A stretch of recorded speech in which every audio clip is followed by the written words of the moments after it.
We got we got first place in U.S. Nationals, and in Thailand we got fourth place. Our team members include Alex, Peter, Dhruv, and myself, Andy, and we're just gonna go over our robotic design and basically the plans we took to get here.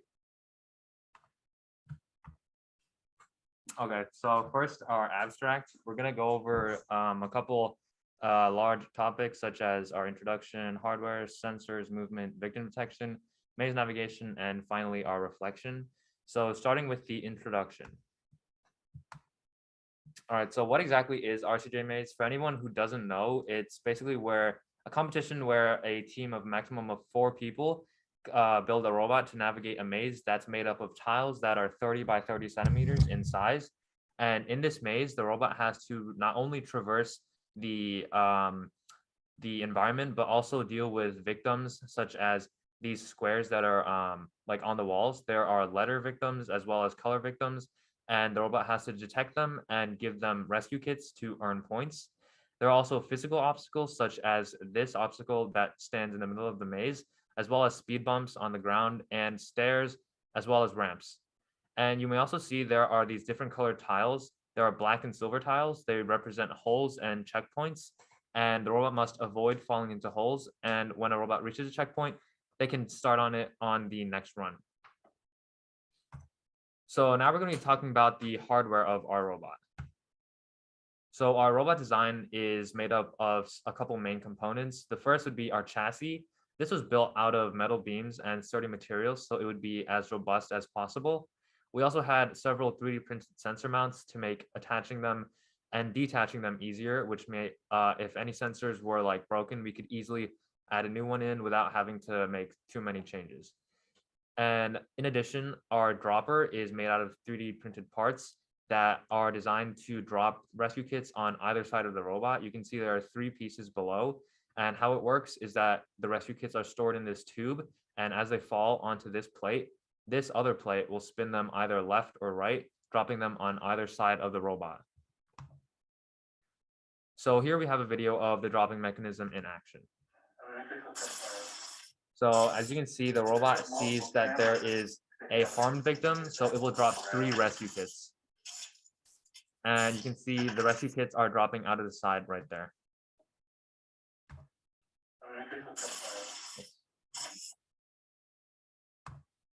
So now moving on to sensors.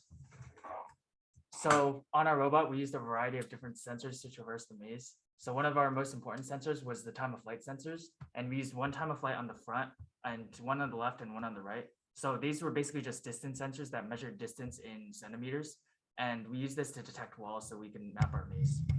We also used an IMU, which measures X, Y, and Z rotation, and this allowed us to have accurate turns and detect when we were going up a ramp or stairs. We used 2 different light and color sensors to detect silver and black tiles. So we used an RGB sensor that could detect RGB and lux values in order to detect black tiles. And we used a 6-channel color sensor in order to detect silver. We also used a heat sensor on either side of our robot in order to detect heat victims.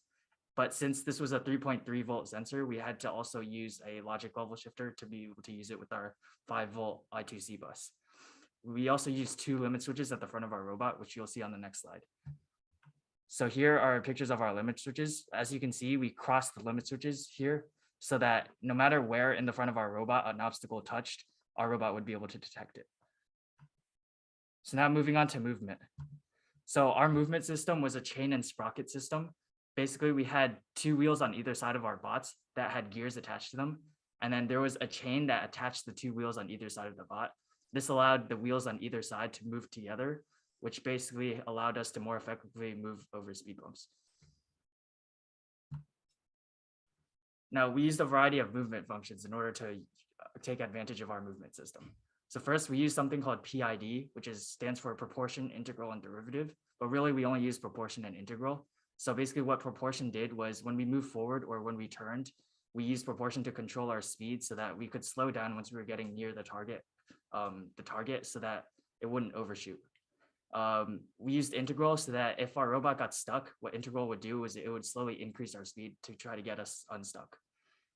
So we used some basic movement functions. We used go forward PID, which uses which uses PID to control the speed and going forward. We used ramp move forward, which is a function we called when we detected that we were going on a ramp. And this would allow us to speed up when we were going up a ramp or slow down when we were going down a ramp. We also used a function called turn absolute, which allowed us to turn in a certain degree direction from 0 to 360. And this allowed us to basically turn whichever direction we wanted to. In addition to this, we used a modified version of turn absolute called turn absolute no victim, in which it was basically the same as turn absolute, but it did not try to detect victims. So we also used some alignment functions with our movement functions in order to make sure our robot was aligned at all times. So one of our main alignment functions was called align front. And basically what this did is when our front time of flight saw that the robot was near a wall, like within 20 centimeters, it would align itself so that it's 5 centimeters away from the wall. And this basically made sure that we were aligned vertically in the tile. We also used a function called triangulation, which used the left and right time of flight values plus the width of our robot in order to determine how far our robot was off from the center of the tile, and then uses that to calculate the angle it needs to turn and the distance it needs to go forward in order to reach the center of the next tile. And this made sure that we were at the center of each tile, which is important because it allowed for more effective victim detection. So next I'll talk about actual visual victim detection. So for visual victim detection, we use 2 wide angle cameras, which were located on each side in between the treads. This gave us a very good view of the entire wall with more partial to the lower side, but with enough space, we could see the top side very clearly. Also, I'm going to go over a bit of terminology just to make the rest of it a bit easier to understand. A frame is basically a single item which we actually process, and multiple frames actually make a moving video. You can think of it like an old-timey movie strip. So basically there's an entire strip and it has several sections. When you run these sections very fast, you actually have a moving movie. A mask is a black and white image where the white areas are regions of importance and the black are regions we want to ignore. Contours are the outlines of the regions of importance. We utilize these for recognition, analysis, all sorts of things. And thresholding in our case is actually converting a frame to a mask. Basically, it converts a value to either a high extreme or a low extreme based on a value. So here's an example. Let's say I have a grayscale frame on an intensity from 0 to 255, and I threshold it on a level of 128. If a pixel is above that level of 128, I automatically set it to 255 or white. And if it's below, I set it to 0 or black. So as you can see, I'm actually thresholding a frame into a mask. So here we have a frame which has been grayscaled and then thresholded into a mask. So the frame starts off with each pixel being on an intensity of RGB. We can actually average these RGB values to get a grayscaled image. And then afterwards, we can threshold that grayscale image to actually get a mask with just the letters. So as you can see, the letters are much darker than the surrounding environment. So we can actually use that to threshold it and isolate it. Once we have it, we can actually basically manipulate it to actually find out that it's truly a letter. So next I'll talk a bit about the letter detection. So there is a lot of information, but I will explain it a bit more clearly on the next slide. So for letter detection, we use the machine learning algorithm called the K-NN or K-nearest neighbor. It's an algorithm that works on the assumption that similar data values are close to each other. Basically, they have similar features. It does require a data set which contains the features and labels of samples, and it classifies an item based on the label of its closest neighbor. So what it does, let's say I have a new item I'm trying to classify. Basically, it sorts the samples using a Euclidean distance equation. Basically, it sorts them from which ones are most similar to which ones are least similar. And then it decides a majority based out of the K nearest neighbor. So let's say my K is equal to 3. I would take the 3 neighbors most similar, and based on their labels, whatever majority their label have, I would then use that label to classify my new item. So for our own letter detection, our samples included 30 by 30 images of the letter isolated. And the whole point of this was that each pixel was a separate feature. So there are 900 features with each sample. Our K value is 3, so we're finding the majority label out of 3 closest neighbors. So here's an image to actually help you understand K-NN a bit better. So let's say we have yellow houses and purple houses all graphed on an X and Y coordinate plane. And it goes on the assumption that the yellow houses tend to fall in the same area and then the purple houses tend to fall in the same area. In this case, we're trying to classify the red item. So we're trying to say, is this red item either a yellow house or is it a purple house? So if I say K equal to 3, or basically neighbors equal to 3, I'll look at the 3 closest neighbors. And since purple has a 2 out of 3 majority, I will classify it as purple. If I increase my neighbor size to 6, or my k equal to 6, the majority now switches to the yellow houses. We have a 4 out of 6 majority leaning towards the yellow houses. So now I would classify it as a yellow house. So this is an example of us actually extracting the letter. Basically, we have our mask, and then in that mask, we can find the largest contour, which in this case is the letter X. We then warp the perspective into a 30 by 30 frame just to keep it consistent. And once we have that extracted frame, we can then basically perform manipulation on it and the K&N algorithm to actually determine that it is a letter S. So next, I'll talk a bit about the color detection. So for color detection, we used HSV, which stands for hue saturation value. We chose HSV over the typical RGB as it was better able to separate luminance from color. Basically, it allowed us to deal with different lighting conditions much better, whether that be shadows or glare. As you can see, the value really helped us in differentiating them from shadows. Along with these HSV bounds, we utilize the CV2 in range. Basically, we would put the lower HSV bound, the upper HSV bound, and it thresholded the frame and returned us a mask. After we got that mask, we used CV2.find contours to find the largest contour. And if that contour was large enough, we knew a color victim had been detected. And so the way we actually created these lower bounds and upper bounds for HSV for both red, yellow, and green, all we did was we just used sliders, and we would just constantly do this in a new environment. And we just play around with the sliders until we found the appropriate value that actually allowed us to detect these colors. All right, so now I'll be discussing maze navigation. So the goal of the maze navigation in this competition is to really visit every single tile possible. And this is because it would maximize our chances of detecting victims and clearing obstacles such as bumps and ramps, and that's how we gain points. So in order to visit every single tile and make sure we don't miss out on any, we utilize the BFS, or breadth first search algorithm. What this algorithm does is it finds the nearest unvisited node, and in our case, this would be the nearest tile that we haven't been to yet. So one of the more important aspects of maze navigation is actually how we're going to store our maze. And we did this using a couple layers of abstraction. So the first layer of abstraction would be a single tile. So this tile, let's take tile 0 here, for example, has 9 different attributes. So it's actually an array of different values.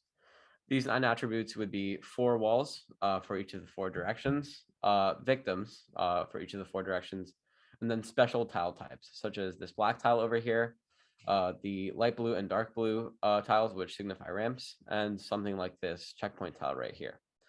The green tile, if you're wondering, is just the starting tile or the current tile, and we'll go more into that later on. Going up a level or I guess going down a level of abstraction, when we combine multiple of these tiles and we put these tiles into an array, we get 1 floor of a maze. So we have a total of 63 tiles here, which makes up an 8 by 8 maze. And you can keep in mind that each of these tiles also has 9 attributes. Finally, to simulate an actual maze, we would combine multiple of these floors. So here you can see that it says floor 1. So we would combine these floors connected through these ramps so that we have a multi-layered and multi-tiled floor.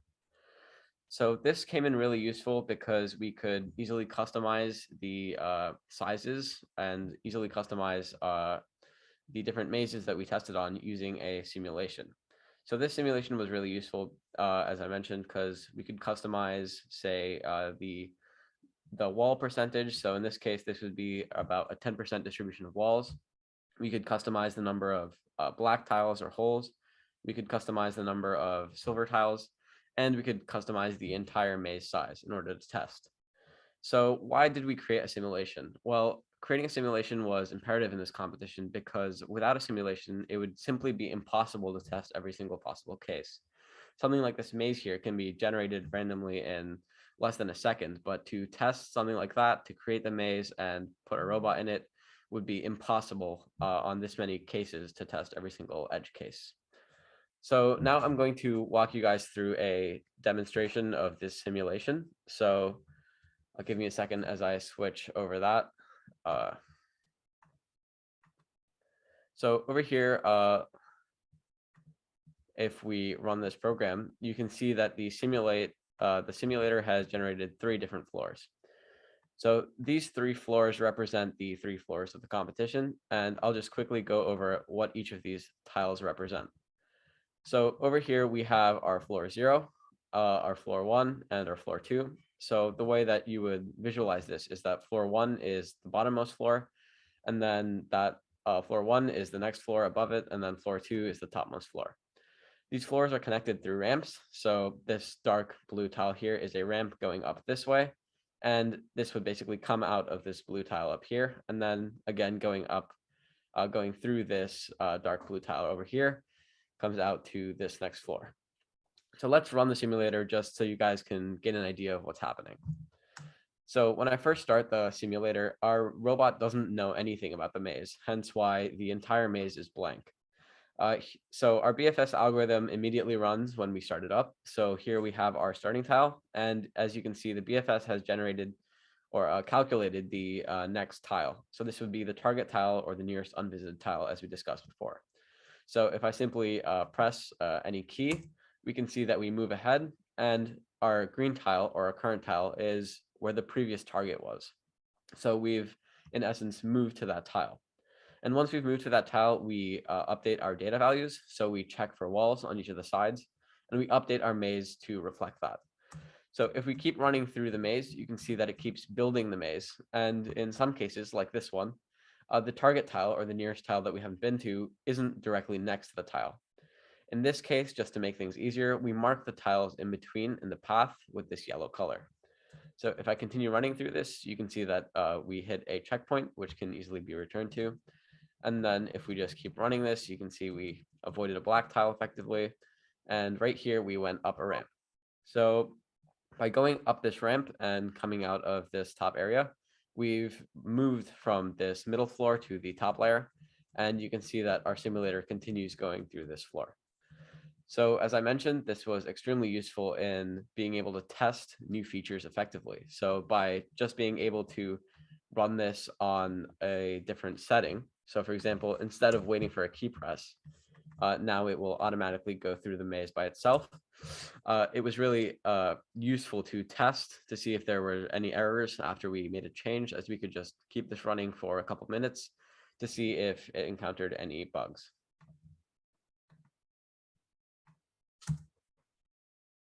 We just sharing this. Yeah. Now we're going to show a video of one of our runs at Thailand, which is the international competition. And it's, keep in mind, it's sped up by 4 times speed. Yeah, so over here, you can see that our bot blinked the red color because it detected a victim. And here we had a little bit of an issue, but we reset.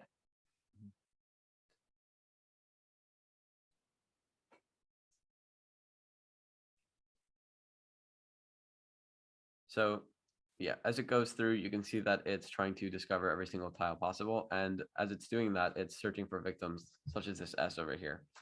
So when we see it return to that S, you'll notice that it stops and blinks just like that over there.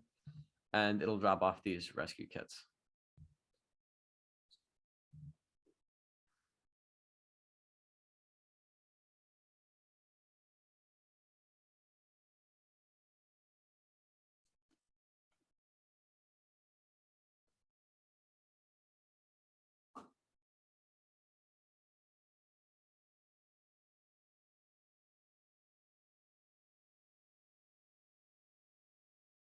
As you see here, it just detected a black tile and backed off.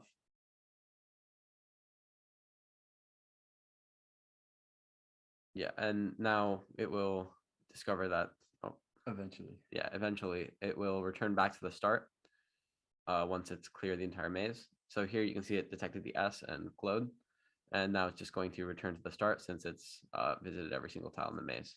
Yeah, this ended up being one of our best scoring runs. I believe it was the second run. I think we did 30 points better than any other team on this one, at least.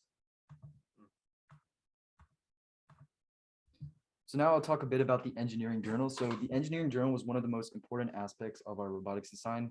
Basically, it was a journal where we recorded our goals, our problems, our solutions, and any other important information.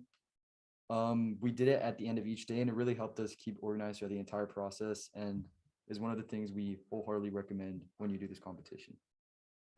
It's basically a useful way to keep organized because you can keep the goals of each meeting. So you have like a good schedule of what you need to complete by which date. And it also lets you record your problems and solutions. So if you encounter the same problem in the future, you can look back and figure it out much quicker. So now we are going to think about like a little bit of what we could have done better on our competition. So one of the main problems we encountered on the competition was that we did not plan out our hardware enough. And we kind of just like, once we had what seemed like a good idea, we kind of just went and we just like tried to develop it as soon as possible. But if we should have, one of the things we should have done was we should have made a custom PCB, because as you may have noticed from the video and pictures earlier, our robot had a lot of wires and they were all tangled together. So if we made a custom PCB, it would have severely it would have limited the need for so many wires, which would limit how many electrical errors we would get. One of the other things that hindered us in the competition was having such a big chassis. Our chassis was nearly 20 centimeters by 20 centimeters, which was really big because the minimum distance between an obstacle and the wall is 20 centimeters. So it could barely fit between. So if we tried to make a smaller chassis, it would allow us to get stuck much less. One more thing we should have done was making a suspension movement system. And this would allow us to better get over speed bumps, since our robot often got stuck or misaligned because of speed bumps. One more thing that we didn't do very well was modularization of sensors and chassis, because although we tried to modularize at the beginning, after a while, we kind of just stopped trying. And then what this led to was if we needed to replace a part, such as the battery, it took a really long time to replace each part. And this basically wasted a lot of time for us. Another thing we could have done was making flat rubbery rescue kits, because on the competition, one of the problems we had was when we dropped our rescue kits, they would bounce outside the 15 centimeter semicircle that was required to score points. So this would basically limit the amount of points we got.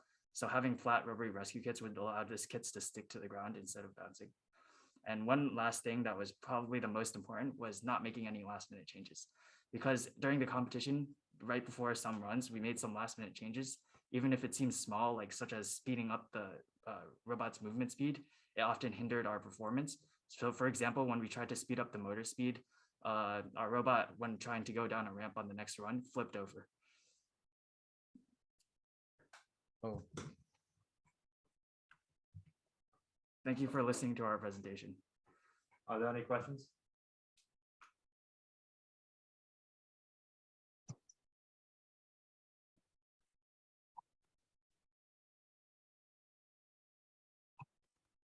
Well, everyone, well, first of all, thank you so much for the team. This has been a really awesome experience, I'm sure. And this was an exciting trip to Thailand, I'm sure. And now I will wait about like 5 minutes most for any Q&A, but otherwise then we're going to move on to the next meeting. Will be the presentation is by the simulation team.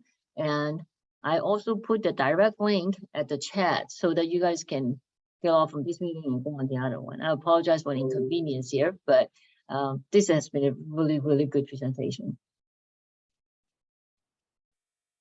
Yeah, we're running a little tight in schedule here. thank you. Thank you. Thank you. Thank you.